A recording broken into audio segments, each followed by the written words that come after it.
नमस्कार, स्वागत है आपका चाणक्य इंस्टीट्यूट ऑफ एजुकेशन के ऑनलाइन प्लेटफॉर्म पे। मेरा नाम है अभय गुप्ता और मैं आपके साथ करंट अफेयर की क्लास लेके आता हूँ रोज रात 10 बजे।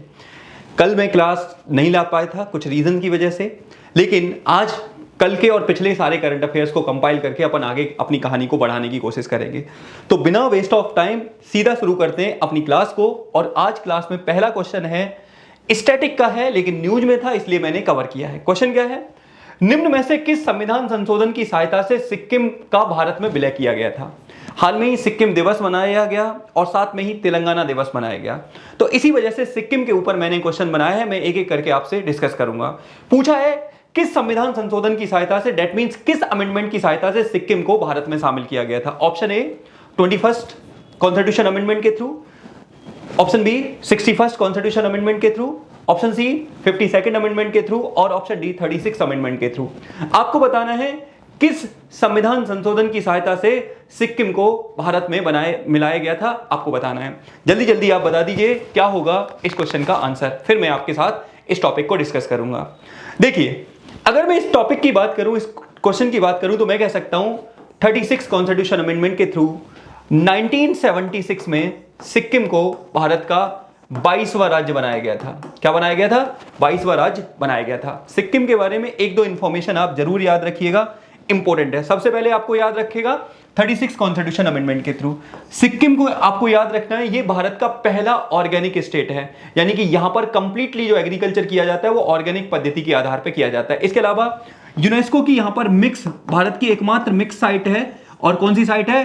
कंचनजंगा, वो भी आपको यहीं पर देखने को मिलेगी सिक्किम के अंदर। तो ये बात आप सिक्किम के बारे में बेसिक याद रखिएगा यहां पे। अब हम थोड़ा सा बात कर लेते हैं, कुछ और अमेंडमेंट दे रखे हैं। 21st कॉन्स्टिट्यूशन अमेंडमेंट के थ्रू क्या किया गया था? सिंधी को भारत की 15वीं लैंग्वेज बनाया गया था शेड्यूल 8 के अंदर। सिंधी को भारत की 15वीं लैंग्वेज बनाया गया था, कौन से शेड्यूल में? शेड्यूल 8 के अंदर इसको शामिल किया गया था। 36 अमेंडमेंट के थ्रू क्या किया गया था? वोटिंग एज जो पहले 21 हुआ करती थी इसको हटाकर 18 किया गया था 1989 में। 1989 में वोटिंग एज को 21 से हटाकर 18 किया गया था 61st अमेंडमेंट के थ्रू। 52nd अमेंडमेंट के थ्रू 10th शेड्यूल जोड़ा गया, 10वीं अनुसूची जोड़ी गई, और इसमें क्या ऐड किया गया? दल बदल। इसमें क्या ऐड किया गया? दल बदल, यानी कि इसमें एंटी डिफेक्शन को ऐड किया गया। किसको ऐड किया गया? एंटी डिफेक्शन को। और 36वें संविधान संशोधन की सहायता से क्या किया गया? तो मैंने आपको बता दिया, सिक्किम को भारत का 22वां राज्य बनाया गया। और सिक्किम पर उस समय रूल किसका होता था? तो याद रखिए चोग्याल डायनेस्टी का रूल होता था, लेकिन सिक्किम भारत में मर्ज हो गया। अगले क्वेश्चन पे आइए। क्वेश्चन नंबर, एक और चीज मैं आपको यही समझाना चाहता हूं, एक और बात याद रखिए। अगर मान के चलो कोई बाहर का स्टेट जैसे भूटान अगर मान के चलो भारत में शामिल होना चाहे, तो कौन से कॉन्स्टिट्यूशन अमेंडमेंट के थ्रू हम शामिल करेंगे, सॉरी कौन से आर्टिकल के थ्रू शामिल करेंगे? तो आंसर है आर्टिकल 2। आर्टिकल 2 के थ्रू हम भूटान को, यानी कि कोई भी जो क्षेत्र बाहर का है उसे अगर हमें शामिल करना हो तो आर्टिकल 2 का इस्तेमाल करेंगे। और आर्टिकल 3 का इस्तेमाल कब किया जाएगा? किसी राज्य का नाम चेंज करना हो, किसी राज्य की सीमा बढ़ानी हो, कम करनी हो, तब आर्टिकल 3 का यूज किया जाएगा। तो ये बात भी आप याद रखिएगा यहां पे, ठीक है? तो ये आपको याद रखना है सिक्किम के बारे में। अगले क्वेश्चन पे आइए। क्वेश्चन नंबर 2 क्या है? संयुक्त सैन्य अभ्यास नोमैडिक एलिफेंट 2025 किन दो देशों के बीच होता है या किन दो देशों के बीच आयोजित किया जाता है? यानी कि एक मिलिट्री एक्सरसाइज है, और इस मिलिट्री एक्सरसाइज का नाम क्या है? Nomadic elephant. आपसे पूछा है किन दो देशों के बीच में होता है? ऑप्शन ए मंगोलिया और चीन के बीच में, ऑप्शन बी भारत और नेपाल के बीच में, ऑप्शन सी भारत और मंगोलिया के बीच में, ऑप्शन डी भारत और भूटान के बीच में। जल्दी बताइए, एलिफेंट नोमैडिक एलिफेंट युद्धाभ्यास किन दो देशों के बीच में होता है? तो आपको इसके बारे में बताना है, जल्दी बताइए। नोमैडिक एलिफेंट वॉर एक्सरसाइज किसके बीच में होता है? तो इसका आंसर क्या होगा? भारत और मंगोलिया के बीच में, यानी कि C is the right answer of this question. Mongolia आपको पता होना चाहिए एक देश है जिसकी सीमा चाइना के साथ लगती है, और चाइना के साथ मंगोलिया का काफी ज्यादा बॉर्डर डिस्प्यूट देखने को मिलता है। और भारत और मंगोलिया दोनों ही एक युद्धाभ्यास करते हैं जिसे नोमैडिक एलिफेंट के नाम से जाना जाता है। मंगोलिया एक बुद्धिस्ट कंट्री है, ये बात याद रखिएगा आप यहां पे, ठीक है? तो याद रखिएगा किसके बारे में बात कर रहा हूं मैं? भारत और मंगोलिया के बीच में। अच्छा, भारत और नेपाल के बीच में होता है, उसका क्या नाम है? तो आंसर है, आप बताइए जरा, भारत और नेपाल के बीच में होने वाले युद्धाभ्यास का नाम आप बताइए, ठीक है? जरा बताइएगा भारत और नेपाल के बीच में क्या होता है? क्या वो सूर्य किरण है? आप बताएंगे। देखिए अब जरा यहां पे यह अभ्यास 31 मई से 13 जून 2025 तक मंगोलिया की राजधानी उलान बटार में होगा। मंगोलिया की कैपिटल उलान बटार में इसका आयोजन किया जाएगा। यह एक वार्षिक द्विपक्षीय अभ्यास है, याद रखिएगा। एक साल ये भारत में होता है और एक साल ये कहां पे होता है, मंगोलिया में होता है। पिछले साल ये मेघालय में हुआ था, याद रखिएगा, मेघालय के उमरोई में हुआ था ये वाला। अगला क्वेश्चन पे आइए, क्वेश्चन नंबर 3। वर्ष 2025 में प्रिंसेप ऑफ ऑस्ट्रेलियस पुरस्कार से सम्मानित कौन प्रसिद्ध टेनिस खिलाड़ी हैं? यानी कि किस टेनिस खिलाड़ी को एक अवार्ड है जिसका नाम है प्रिंसेस ऑफ ऑस्ट्रेलियस अवार्ड, इससे सम्मानित किया गया है, किस खिलाड़ी को? Option A Maria Sharapova, option B Sania Mirza, option C Serena Williams, option D Rafael Nadal. आपको बताना है प्रिंसेस ऑफ ऑस्ट्रेलियस अवार्ड से किसको सम्मानित किया गया है। आपके सामने ऑप्शंस हैं। सबसे बड़ी बात आपको याद रखना है, ये सारे टेनिस के खिलाड़ी हैं। अगर मैं सबसे पहले मारिया सारापोवा की बात करूं तो ये रसिया से हैं, काफी दिन इनके ऊपर बैन रहा था डोपिंग की वजह से। ये इंडिया से हैं, आपको पता ही है। नडाल, राफेल नडाल स्पेन से हैं, लेकिन ये अवार्ड किसको मिला है?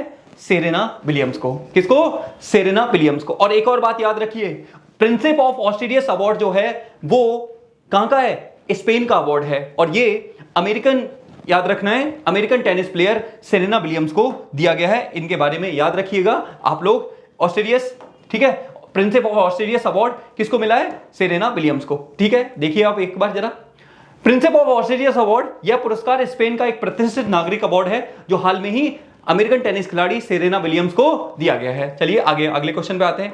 अब थोड़ी थोड़ी सुर्खियां हैं, ठीक है, छोटे छोटे टॉपिक्स हैं जो मैं डिस्कस करना चाहूंगा। सबसे पहले international air transport association, international air transport association की मीटिंग होने वाली है, और ये मीटिंग 42 ईयर्स के बाद भारत में होने जा रही है। इसी वजह से ये न्यूज में देखिए, वार्षिक आम बैठक की मेजबानी भारत करने जा रहा है। यह वैश्विक व्यापारिक संगठन है जो अंतरराष्ट्रीय एयरलाइन कंपनियों का प्रतिनिधित्व करता है। ये एयरलाइन कंपनियों को रिप्रेजेंट करने का काम करता है। इंटरनेशनल एयर ट्रांसपोर्ट एसोसिएशन, जिसकी मीटिंग इस साल इंडिया में होने जा रही है। कितने साल बाद? 42 ईयर्स के बाद। काफी, इसकी स्थापना 1945 में की गई थी, और भारत में पिछली बार IATA की मीटिंग, यानी कि इंटरनेशनल एविएशन ट्रांसपोर्ट एसोसिएशन की मीटिंग 1983 में की गई थी, और इस बार की जा रही है। ये वही 1983 है जिस साल भारत ने वर्ल्ड कप जीता था अंडर द कैप्टेंसी ऑफ, याद करिए, कपिल देव। तो ये बात याद रखिएगा। और आज भी किसका फाइनल है? बहुत सारे बच्चे आज लगे होंगे IPL के फाइनल में, लेकिन मैं और आप क्लास डिस्कस कर रहे हैं, तो ये भी होना चाहिए कि हम लोग क्लास डिस्कस कर रहे हैं यहां पे बाकी बच्चों को छोड़ के। तो याद रखिएगा, यहां पे हम क्या बात कर रहे हैं? इंटरनेशनल एयर ट्रांसपोर्ट एसोसिएशन की मीटिंग इस साल भारत में होने वाली है, याद रखना। 1945 में ये बना था। अगला, छोटी छोटी और योजना भी है। भारत सरकार ने बैटरी प्रणाली में पारदर्शिता और सुरक्षा को बढ़ावा देने के लिए नई दिल्ली में आयोजित बैटरी शिखर सम्मेलन 2025 का आयोजन किया गया है। अब ध्यान से सुनिए, हाल में ही भारत के मंत्री धर्मेंद्र प्रधान, आपको याद रखना है, जितेंद्र सिंह की अध्यक्षता में बैटरी शिखर सम्मेलन 2025 का आयोजन किया गया है। आपको पता है, देखो, बहुत तेजी से हमारे में देश में ईवी व्हीकल बढ़ रहे हैं, इलेक्ट्रॉनिक व्हीकल बढ़ रहे हैं। तो ऐसे में इलेक्ट्रॉनिक व्हीकल्स के लिए आपको पता है कि बैटरी की जरूरत होती है। तो लेकिन क्या है, अभी बैटरी का कोई भी डेटा नहीं है, कितने बैटरी व्हीकल चल रहे हैं इनका कोई प्रॉपर डेटा नहीं है। इसी के लिए हर गाड़ी में जो बैटरी यूज होगी उसका एक प्रॉपर नंबरिंग होगी, प्रॉपर डेटा रखा जाएगा, जिससे कि मॉनिटरिंग की जा सके और बाद में उसको रिसाइकल किया जा सके। इसी वजह से बैटरी शिखर सम्मेलन 2025 का आयोजन नई दिल्ली में किया गया है। याद रखिएगा, किसके द्वारा? केंद्रीय विज्ञान और प्रौद्योगिकी राज्य मंत्री जितेंद्र सिंह ने इसकी शुरुआत की है, और इसमें एक यूनिक डिजिटल आईडी दी जाएगी। साथ ही बैटरी निर्माता की पहचान होगी, कितने साल यूज हुई है, ये सब कुछ इसमें रखा जाएगा। याद रखना, ऐसा क्यों किया जा रहा है?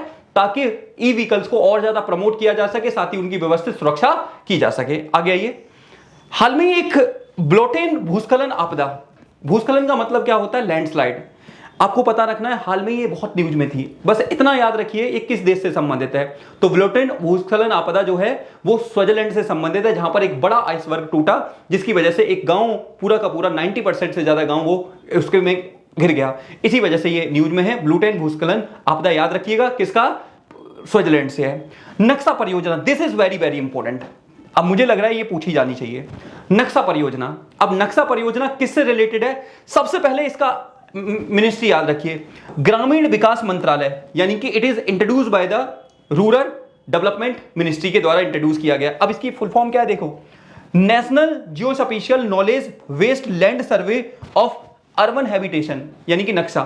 अर्बन एरिया में रहने वाले लोगों की जो जमीन है, जो लैंड है, उसका प्रॉपर एक नक्शा बनाया जा सके, उसका प्रॉपर एक सर्वे इंट्रोड्यूस किया जा सके। इसी वजह से नक्शा परियोजना या नक्शा स्कीम को इंट्रोड्यूस किया गया है। लेकिन मिनिस्ट्री कौन सी है? ग्रामीण विकास मंत्रालय, रूरल मिनिस्ट्री है। लेकिन कहां का नक्शा तैयार करना है? अर्बन एरिया का। ये जरूर याद रखिएगा, अर्बन एरिया का। लेकिन मिनिस्ट्री कौन सी है? तो रूरल डेवलपमेंट मिनिस्ट्री है, ग्रामीण विकास मंत्रालय है। लेकिन डेटा कहां का रखा जाएगा? तो डेटा रखा जाएगा अर्बन एरिया का। याद रखिएगा नक्शा परियोजना के बारे में। अगले क्वेश्चन पे आइए। हाल ही खबरों में रहा 2017 ऑफ 201 क्या है? हाल में ही ये काफी न्यूज में है। आपसे पूछा है कि खबरों में रहा 2017 ऑफ 201 क्या है? ऑप्शन ए, कोई बौना ग्रह है क्या? ऑप्शन बी, कोई नई मेटल है, नई धातु है। ऑप्शन सी, नई जीव प्रजाति है। डी, इनमें से कोई नहीं। आपको बताना है हाल में ही खोजा गया 2017 ऑफ 201 क्या है? जरा बता दीजिए क्या होगा इसका आंसर। तो आपको याद रखना है ये एक नया बौना ग्रह है। देखिए, बौना ग्रह और ग्रह में थोड़ा सा अंतर होता है। बौना ग्रह क्या होता है? बौना ग्रह आकार में गोल होते हैं और आकार में गोल होने की वजह से ये अपने रास्ते में आने वाले पत्थरों, कंकड़ों और कचरे को नहीं हटा पाते, इसलिए ये ढंग से चक्कर नहीं लगाते, इसलिए इनको बौना ग्रह या डॉर्फ ग्रह के नाम से जानते हैं। तो हाल में ही एक नया बौना ग्रह 2017 ऑफ 201 खोजा गया है। ये क्या है? एक नया बौना ग्रह है, डॉर्फ प्लैनेट है। ये बात याद रखिए, ये ऐसे ही आपसे पूछ लेगा, दिमाग में रखिएगा। ये क्या है? एक डॉर्फ प्लैनेट है, बौना ग्रह है। ठीक है, याद रहेगा। देखिए जरा, नेपच्यून से परे सौरमंडल के बाहरी किनारों पर एक नया बौना ग्रह खोजा गया है, जिसको ये बोला गया है। मैंने आपको बता दिया, यह खोज काल्पनिक प्लैनेट 9 की खोज के दौरान की गई है। अपने आप में बहुत महत्वपूर्ण है, ये याद रखिएगा। ठीक है, तो ये आज के करंट अफेयर हैं। इसमें मैं एक और क्लास जोड़ूंगा, आप साथ में ही रहिएगा। थोड़ी देर के लिए मैं एक और क्लास इसमें ऐड करके आपको दूंगा, जिससे कि दोनों दिनों के करंट अफेयर आपके पास अवेलेबल हो जाएं। ठीक है, तो पिछले कुछ 2-3 करंट अफेयर और ऐड रहे गए, वो मैं यहां पे वो कर देता हूं। किस मंत्रालय ने सीएपीएफ और असम राइफल के सेवानिवृत्त कर्मियों के लिए मानद रैंक पदोन्नति योजना शुरू की है? यानी कि हाल में ही एक योजना शुरू की गई है जिसका नाम है मानद रैंक पदोन्नति योजना। आपसे पूछा है किसके द्वारा की गई है? ऑप्शन ए, रक्षा मंत्रालय के द्वारा। ऑप्शन बी, गृह मंत्रालय के द्वारा। ऑप्शन सी, संसदीय कार्य मंत्रालय के द्वारा। या ऑप्शन डी, कार्मिक लोक शिकायत और पेंशन मंत्रालय के द्वारा। तो ये योजना हाल में ही सीएपीएफ और असम राइफल, आपको पता होना चाहिए ये सेंटर की एजेंसियां हैं जो गृह मंत्रालय के अंदर में आती हैं, और इन्हीं के द्वारा इस योजना की शुरुआत की गई है कि उनको मानद रैंक दी जाएगी, जिससे कि वो फ्यूचर में एक अच्छा परफॉर्म कर पाएं। तो देखिए जरा, गृह मंत्रालय ने केंद्रीय सशस्त्र बलों को, सीएपीएफ और असम राइफल्स को सेवानिवृत्त कर्मियों के लिए मानद रैंक दी है। केंद्रीय मंत्री कौन है? अभी हमारे अमित शाह जी हैं। ठीक है, ये भी बात याद रखिएगा। अगला, ये तरल wild life sanctuary is located in which state? आपसे पूछा है, एक वाइल्ड लाइफ सेंचुरी है जिसका नाम क्या है? तरल। तो तरल वाइल्ड लाइफ सेंचुरी किस राज्य में आपको देखने को मिलेगी? ऑप्शन ए, जम्मू कश्मीर में। ऑप्शन बी, उत्तराखंड में। ऑप्शन सी, दिल्ली में। ऑप्शन डी, हिमाचल प्रदेश में। जरा बताइए, तरल वाइल्ड लाइफ सेंचुरी आपको किस राज्य में देखने को मिलेगी? तो अगर मैं इसका आंसर दूं तो आंसर है जम्मू एंड कश्मीर में। जम्मू कश्मीर में आपको तरल वाइल्ड लाइफ सेंचुरी देखने को मिलेगी। जम्मू कश्मीर के बारे में एक दो चीज अभी न्यूज में है। जम्मू कश्मीर में एक मेला मनाया जाता है जिसको बोलते हैं खीर भवानी मंदिर भी है यहीं, और यहीं पर खीर भवानी मेला भी लगता है। जम्मू कश्मीर में भारत की सबसे बड़ी मीठे पानी की लेक भी है, वूलर लेक। मैं आपसे एक क्वेश्चन पूछना चाहूंगा, जरा बताइए वूलर लेक किस नदी के द्वारा बनाई जाती है? कौन सी नदी है जिससे वूलर लेक का निर्माण होता है? इसका आंसर आप कमेंट बॉक्स में करिएगा। इसके अलावा यहाँ पर डल लेक है, पिछले काफ़ी दिनों में न्यूज में थी क्योंकि पहलगाम में एक बड़ा टेररिस्ट अटैक हुआ था जिसमें हमारे 26 लोगों की जान गई थी, शहीद हुए थे कायरों की हरकतों की वजह से। तो कायर ही हैं छिपके वार करने वालों को, और क्या बोला जाएगा, कायर से भी गुजरे हुए कायर है, याद रखिएगा। उत्तराखंड में आपको याद रखना है 3 बातें। एक, यहाँ पर राजाजी नेशनल पार्क है, ठीक है। इसके अलावा जिम कॉर्बेट नेशनल पार्क है, ठीक है। इसके अलावा नंदा देवी नेशनल पार्क है। साथ ही यहीं पर आपको एक और चीज़ इंपॉर्टेंट याद रखनी है, वो लाइकेन पार्क भी आपको यहीं देखने को मिलेगा। क्या देखने को मिलेगा? लाइकेन पार्क भी आपको यहीं देखने को मिलेगा। यहाँ पे हिमाचल में अगर मैं बात करूँ तो कोल्ड डेजर्ट नेशनल पार्क आपको देखने को मिलेगा। Cold desert national park Himachal में देखने को मिलेगा। ये छोटी छोटी बातें आप याद रखिएगा इसके बारे में, ठीक है। तो हाल में ही जम्मू कश्मीर के त्राल ठीक है, वन्यजीव अभयारण्य के आसपास इको सेंसिटिव जोन को घोषित किया गया है। तो त्राल मैंने आपको बता दिया जम्मू कश्मीर में है। अगले क्वेश्चन पे आइए, किस मंत्रालय ने भारत का सबसे बड़ा ग्रामीण स्वच्छता सर्वेक्षण कार्यक्रम शुरू किया है? अब ये एक ऐसा क्वेश्चन है जो देख के ही आप बता सकते हो कि किस मंत्रालय के द्वारा किया गया है। तो आंसर है कौन सा होगा? ग्रामीण विकास मंत्रालय के द्वारा। ठीक है, ग्रामीण विकास मंत्रालय के द्वारा इसकी शुरुआत की गई है। सच बताओ, ग्रामीण विकास मंत्रालय है? जी हाँ। अब आगे आइए, ध्यान से सुनना। निम्न में से कौन, समझना, निम्न में से कौन सुप्रीम कोर्ट की पहली महिला न्यायाधीश बनी है? यानी कि हाल में ही नहीं, सुप्रीम कोर्ट की पहली महिला न्यायाधीश कौन बनी थी? न्यूज में क्यों है? क्योंकि अब ये मांग की जा रही है कि आने वाले 2026-27 में भारत में पहली महिला मुख्य न्यायाधीश मिलने वाली हैं। तो ऐसे में मैंने क्वेश्चन बनाया है कि पहली महिला न्यायाधीश कौन थी जो सुप्रीम कोर्ट में बनी थी? Option A Fatima Beevi, option B V V Nagarathna, option C justice Rohini, option D में से कोई नहीं। बताइए जरा, पहली लेडी कौन थी जो सुप्रीम कोर्ट में, आपको बता रखना है, जज बनी थी? तो इसका आंसर है फातिमा बीवी। याद रखिएगा, फातिमा बीवी पहली महिला जज थी, याद रखिए। अब एक और बात याद रखिए, सुप्रीम कोर्ट में अगर जजों की संख्या को घटाना बढ़ाना हो तो कौन कर सकता है? तो आंसर है पार्लियामेंट कर सकता है। कौन कर सकता है? पार्लियामेंट ऐसा कर सकता है। शुरुआत में ये जज कितने हुआ करते थे? 8। आजकल सुप्रीम कोर्ट में 33+1 यानी कि 34 जजेस हैं, याद रखना। 33 नॉर्मल जज, एक चीफ जस्टिस ऑफ इंडिया जो अभी हैं जस्टिस गवई। एक और चीज आप याद रखिएगा, सुप्रीम कोर्ट का जज बनने के लिए क्या क्राइटेरिया है? तो पहला क्राइटेरिया है कि व्यक्ति 5 साल किसी हाई कोर्ट का जज रहा हो या 10 साल तक उसने हाई कोर्ट में वकालत की हो। याद रखिए, सॉरी, हाँ वकालत की हो। प्रेसिडेंट की नज़र में एक अच्छा क्या हो? न्यायविद हो और भारत का नागरिक हो। ऐसे व्यक्ति को सुप्रीम कोर्ट का जज बनाया जा सकता है। ये बात याद रखिए। थोड़ा सा देखिए, मैं आपको यहाँ पे समझा देता हूँ। 1989 held the highest high position in the Supreme Court where she was retired in 1992। यानी कि फातिमा बीवी 1989 में जज बनी और 1992 में रिटायर हो गई।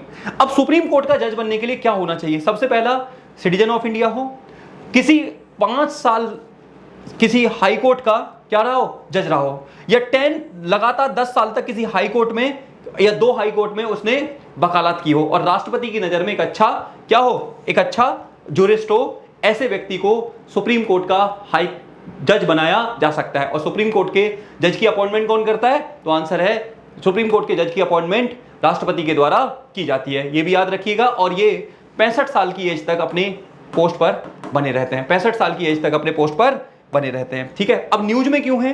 तो देखिए, ऐसा बताया जा रहा है कि आने वाले 2027 में वीवी नागरत्ना भारत की पहली महिला मुख्य न्यायाधीश बनेंगी। तो अब देखना होगा पहली महिला मुख्य न्यायाधीश वीवी रत्ना के बारे में।